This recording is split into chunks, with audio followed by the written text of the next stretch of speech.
Anneli ütles, et mina teen kõike ja minuga on hea kõike koos teha. Ma nüüd pareerin natukene ja ütlen, et Anneliga on hea teha, sest tal on raamid.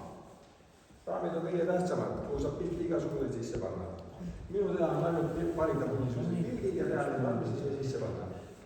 Ja siis nii ongi, ma võib-olla kümnes näitus juba nendes raamides, ühes samades raamides. Nende raamide viga on see, et ma ei saa aru, miks need kunagi on tehtud niisuguse imeliku formaadiga 40x50, ükski fotokaader, ükski kinokaader ei ole sellise suurusega. Ja alati peab lõikama kõiki pilte.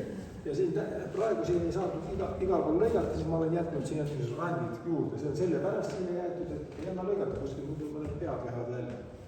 Niisugune sissejuhatus.